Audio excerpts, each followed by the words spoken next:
محمد علي العظمي الملقب بعمر الحضرمي مؤسس البوليساريو يتحدث عن مساره التاريخي ضمن حلقات متعددة. الجزء الأول.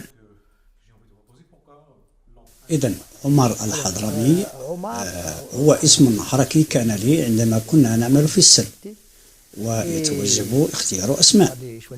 أنا لم أختار، بل تم اختياره لي من قبل شيخ منا، محارب قديم من جيش التحرير المغربي، والذي كانت لديه مشاكل خلال انتخابات الستينيات والألف مع موريتاني أو مغربي، إذ هو من أوائل الموريتانيين الذين التحقوا بالمغرب ويقر بمغربة موريتانيا ويتواجد بطنطا، حيث تنافس على مقعد انتخابي كانت لديه الجرأة للوقوف ضده وكانت لديه مشاكل.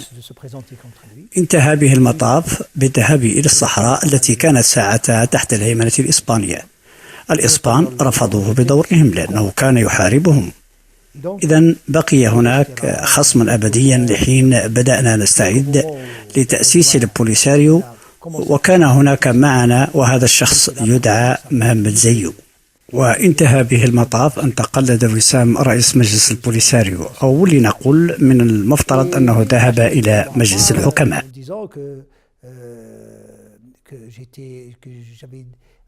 وهو الذي اختار لي عمر قائلا إنني كنت أملك القدرة على أن أكون منصفا إلى حد أن لديه الكثير من الأمل بالنسبة لي، أن أكون رجلا يدافع عن العدالة، والذي قال أن أحد الأحاديث الإسلامية لأحد صحابة الرسول قال: اللهم أزد الإسلام بأحد العمرين، بمعنى أن يتم تعزيز الإسلام بأحد العمرين.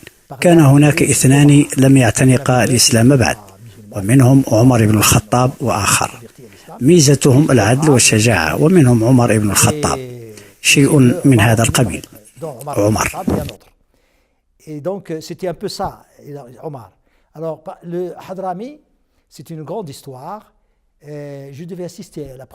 الحضرمي إذن هي قصة كبيرة جدا، إذ كان علي الحضور للمؤتمر الأول نيابة عن البوليساريو في ليبيا.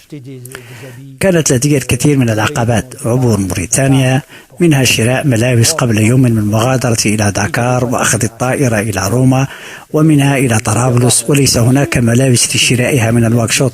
وكان علي البحث عن حذاء لأنني جئت من الصحراء وكنت سريا، ولم يكن هناك سوى أحذية رياضية حجم المقاس لربما 50، ولم يكن ممكنا شراؤه، ولكن لم يكن لدي أي خيار آخر غير ارتداء حذائها الرياضي ذاك، إذ هو البقال الوحيد الذي بقي ذاك الليل مشرعا من واكشوط.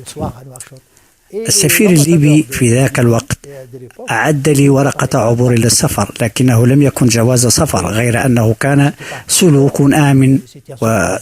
آمن في منزله حيث أخذ المعلومات، وهو الشخصين الذي كان يكتب ورقة السلوك الآمن تلك، لأنه كان تقريبا عملا سريا. وسألني عن اسمي فأجبته عمر، ثم قال لي: عمر وماذا؟ فقلت: إذن أنا من الساقية الحمراء. فجاءتني الفكرة وبسرعة على أن يكون حمراوي لتطابقه مع الساقية الحمراء. إذن هو في تلك المرحلة ليبيا لا تحب كل ما هو مناضل يساري متطرف إسلامي متشدد، فقال لي حمراوي لا. فهو الذي كتب الاسم بنفسه، فوضع بدلا من الميم صاد وأضاف نقطة على الصاد فصارت ضاد، الحضرمي. والحضرمي هو إمام معروف جيدا بموريتانيا، وخاصة في شمال موريتانيا، الإمام الحضرمي، ولربما ألهمه اسم ذاك الشخص في إعطائه لي كاسم، وهكذا فصار الاسم الحضرمي هكذا. هذا لسوء الحظ في بعض الأحيان اعتقد أبنائي أنه اسم الحقيقي، بينما اسم الحقيقي هو محمد علي العظمي. العظمي هو اسم اختاره والدي مشتق من اسم أعظم حمل المولود، وهو مسقط رأسي يقع بين الزويرات وحدود الصحراء حيث ازداد هناك، لذلك وضع اسم أعظم حمل المولود العظمي كتلمسان، تلمساني، أكاديري، ناظوري، وهكذا.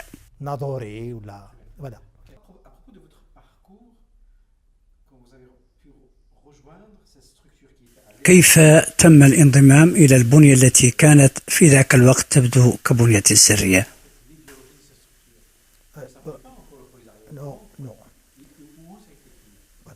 لا، هذا هو بالضبط. تلك البنية لم تكن سرية منذ البداية، كانت بكل بساطة مجرد حركة للعلاقات بين الطلاب الشباب المنتمين لنفس دوائر المنطقة، بمعنى منطقة الساقية الحمراء وادي الذهب، والذين انتهى بهم الأمر في نهاية المطاف متواجدون في الجنوب المغربي بسبب الأحداث المؤلمة لعملية أوكوفيون. هجوم أوكوفيون ذاك هو هجوم عسكري مشترك من قبل القوات الفرنسية في موريتانيا، القوات الفرنسية في الجزائر، والقوات الإسبانية والقادمة حتى من جزر الكناري. قاموا بعمليتهم المشتركة تلك بغية إخلاء جيش التحرير المغربي المكون بشكل رئيسي من الصحراويين، والذين هم جميعا يتعهدون بالولاء لملك المغرب وساهموا في المقاومة من أجل استقلال المناطق المتبقية. وهجمات تلك القوات دمرت المواشي وخلقت هجرة قسرية، والتي كانت بطر جزء وبالقوة من أرض المغرب، ولقد حرر جيش التحرير المغربي كل هذه الأراضي وبالقوة وضمن المشاركة الأساسية لجميع قبائل تلك المناطق. وقد أتت هذه العملية وهنا التاريخ يعيد نفسه، وهي البتر وبالقوة، والمغرب لا يزال حديث العهد بالخروج من آلم الحماية. إذن لا يمكنه مواجهة إسبانيا بالشمال وفرنسا وإسبانيا بالجنوب، لذلك حاول بالنظرة الدبلوماسية بغية استرداد أراضيه. إذن كانت المقاومة المسلحة في مخيلتي على هذا النحو، وبهذه الطريقة وجدنا أنفسنا في المدارس، إلى جانب أنني سابقا قلت دائما أنه إذا كنت قد فزت بكوني التحقت بالدراسة فإن ذلك بفضل التفجيرات لتلك القوات الاستعمارية، وهي التي أجبرت عائلتي وبشكل خاص على أن أجد نفسي في إحدى المدارس. لذلك قمت بالدراسة في السلك الإعدادي ببوزكارن بالجنوب المغربي مثل الكثيرين من الصحراويين، ثم بعد ذلك المرحلة الثانوية بأكادير، وهناك ينتهي بنا الأمر في جو من الإحباط الذي نشعر به من خلال الآباء الذين يواجهون هذا الفشل في استعادة هذا الجزء من الأراضي المغربية ليكونوا مستقلين كبقية الأراضي المحررة. لذلك بقيت تلك المسألة قيد التغاضي ومشكلة قيد الانتظار.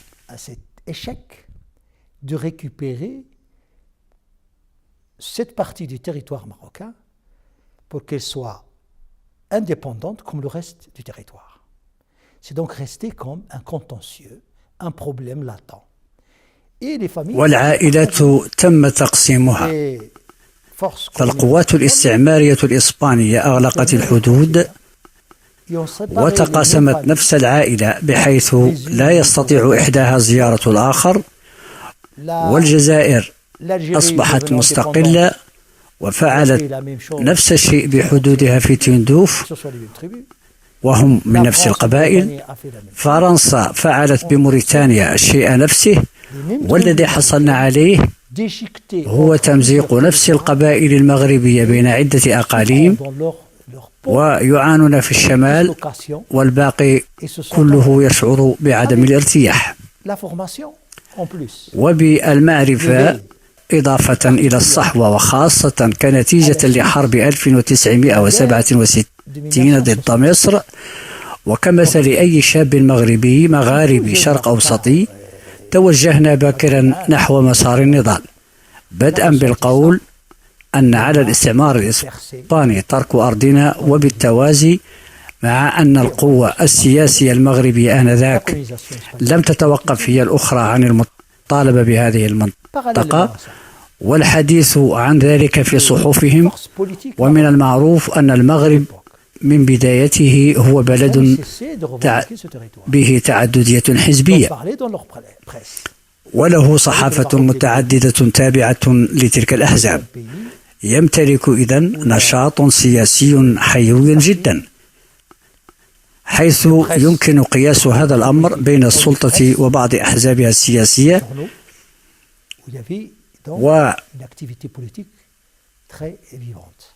والجامعة المغربية التي انضممنا إليها في سنوات 69-70. كنا مؤطرين أصلا وتحت تأثير هذا الحزب السياسي، والذي يطالبنا بتحرير أراضينا بدلا من إلقاء الخطب في أروقة الجامعة.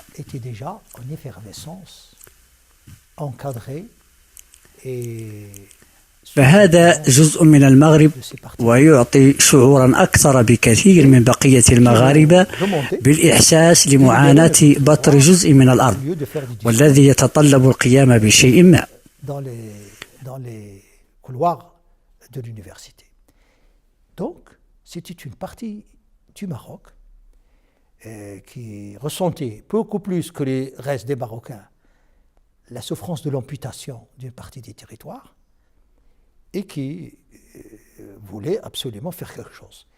En plus de ça, les conférences... إضافة إلى ذلك، المؤتمرات الثلاثية بين موريتانيا، الجزائر والمغرب، وأحيانا المفاوضات الثنائية مع إسبانيا التي تحاول تقسيم دول المنطقة على غرار حالة الصحراء، إذ كانت توهم الواحدة تلو الأخرى أن هناك إمكانية للتفاوض على مصير الأرض، مثيرة معه الطمع، العطاءات والاستثارة، وبالتالي التدخل.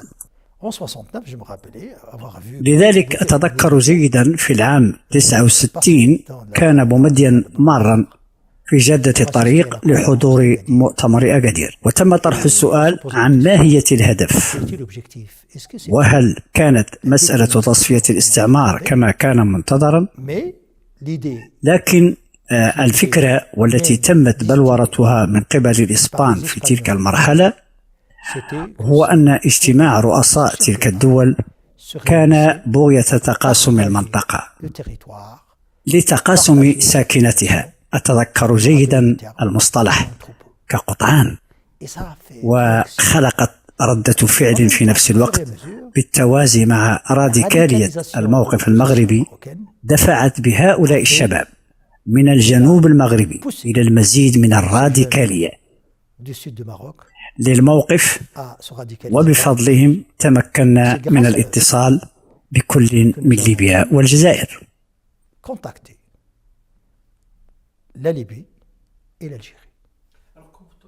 ماذا تعني بكلمة راديكالية أحزاب المعارضة المغربية آنذاك؟ لم يكن هناك إجماع في المغرب، ولم يكن هناك برلمان في تلك الحقبة، والبعض يتحدى الدستور، وكانت مواجهة مفتوحة مع النظام الملكي، وذهبوا إلى الخارج والدول الأجنبية.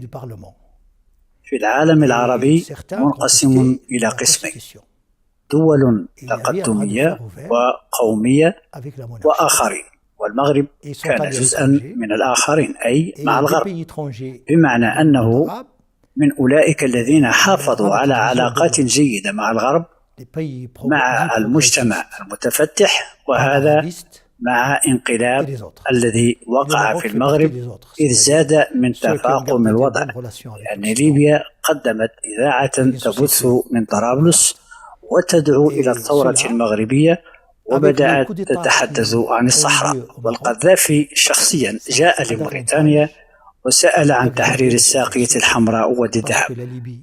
وفي سنة 1974 أتذكر جيدا على قمة دول عدم الانحياز بالجزائر قاموا الجزائريين بمناقصة لبومدين، فأخذ القذافي الكلمة وقال أمام جميع رؤساء دول عدم الانحياز: إذن بومدين نريد القيام بمقابلة دولية كبيرة يظهر أن الجزائر بلد عظيم من دول عدم الانحياز ومن حركات التحرر في العالم. قال لهم القذافي: إن هذا البلد الذي نتواجد به اليوم له حدود مع دولة محتلة، بينما كان شعورا سيئا جدا ولم يستسغ بومدين ما قاله القذافي. أصبح مرغما على ردة فعل والقيام بشيء ما.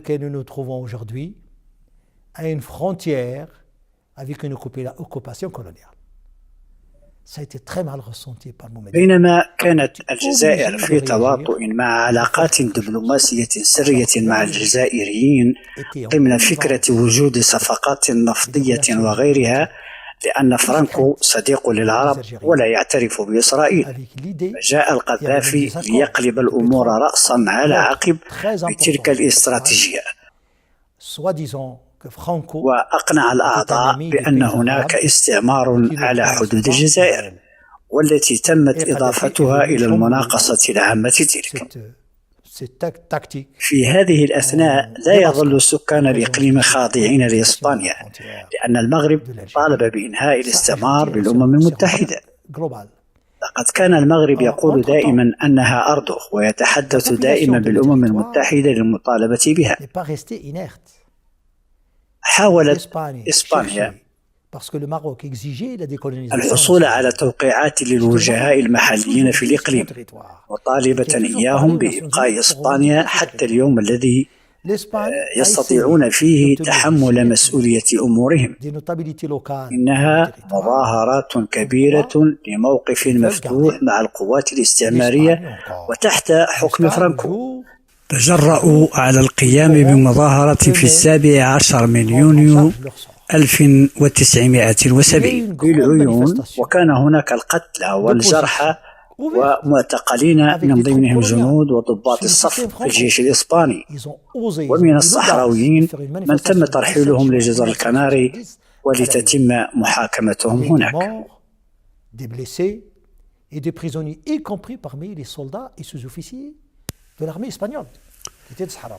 كانت هذه الحركة هي الدافع وراء حركتنا.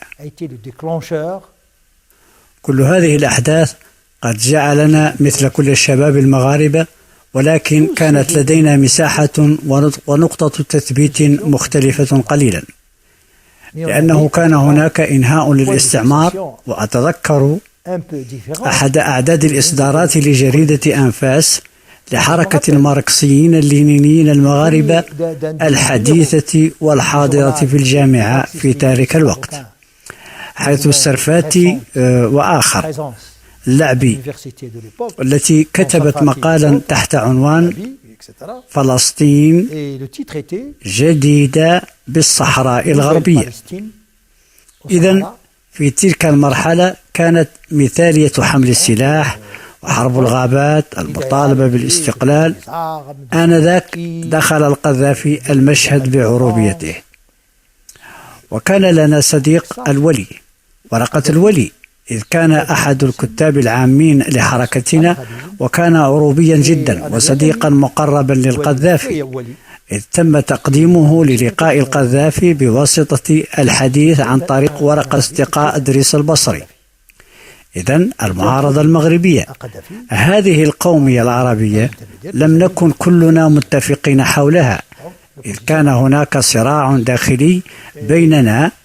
البعض معارض، وأنا شخصيا كنت من المعارضة، إذ نحن لدينا مشكل استعماري، وهذه هي مشكلتنا، ويتوجب علينا أن ننظر للعالم بغية أن يكون الجميع معنا، وليس من صالحنا أن نغضب حركة أو أخرى في العالم، لأن ذلك لن يخدم كفاحنا. الولي كان متشبثا بشكل كلي بالقومية العربية، وخلال كل تصريح له كان يتحدث عن الشعوب العربية، الثورات العربية. إذا أردت أن ألخص، كنا حركة من الشباب المغربي، وكنا فيما مضى تحت تأثير المعارضة المغربية، وتلك المعارضة المغربية هي التي أدخلتنا إلى الدول الأجنبية، وتلك الدول الأجنبية أنهت بنا المطاف إلى التحول الكامل لمسار كفاحنا.